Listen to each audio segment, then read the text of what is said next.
Maury Wagy, United States Army, World War II. Everybody said never volunteer, you know, because then they'd stick you into something you didn't want. But it worked for me. During basic training, a 20-year-old Maury Wagy stepped forward to say he'd be willing to drive a Jeep. And that's just what he did for the next year and a half in Europe, escorting officers of all ranks from southern France to the Battle of the Bulge. As a driver, he had a strategy to survive: no U-turns. So many of those roads were landmined, you know. They used to laugh at me, but I'd drive up these little country roads, one-lane roads, gravel roads. I'd stay in the Jeep, and the officers would get out and walk around looking for positions for the guns. And when they get back in, I'd back the Jeep. Same tracks, I would never turn around. Maury says one of the biggest hazards he faced was the weather. One night in particular stands out in his mind during the Battle of the Bulge. After driving through the snow and freezing temperatures in an open-air Jeep, the left side of his body froze. I got out of the Jeep, threw one leg out and put my weight on it, and I fell right over in the snow. I didn't know what was wrong.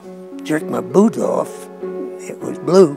But Maury wasn't about to go to the hospital. He refused treatment to make sure he stayed with his company. I went over with them, and I wanted to come home that way. And I did. In 1942, he stepped forth like some warrior of old. This is the Third Army. That's the Third Army shoulder patch. The Third Army is also known as Patton's Army. Although he never drove for the famous general, Maury knew who he was. He was everything everybody said about him. He's a tough old bird. And Maury will never forget the time he saw Patton in action as the general questioned a tank driver who wasn't moving. Patton asked him why they were stopped there, and he said, "We're out of gas." He said, "You're not out yet." He said, "Get in that tank and take that hill." How far did they get? About 2 blocks.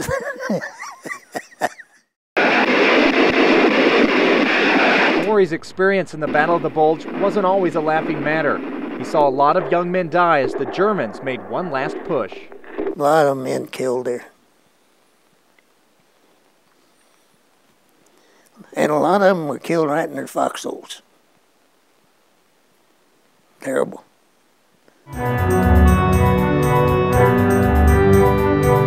Maury also brought a few souvenirs home from the war. He's kept them tucked away in a filing cabinet all these years.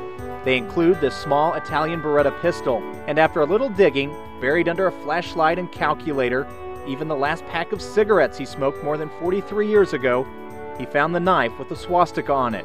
He took it from a teenage member of the Hitler Youth Organization who had stood in the path of his Jeep. They were very dangerous there towards the end of the war. Very dangerous because they weren't old enough to know better. You know, they'd take chances that a German soldier wouldn't take.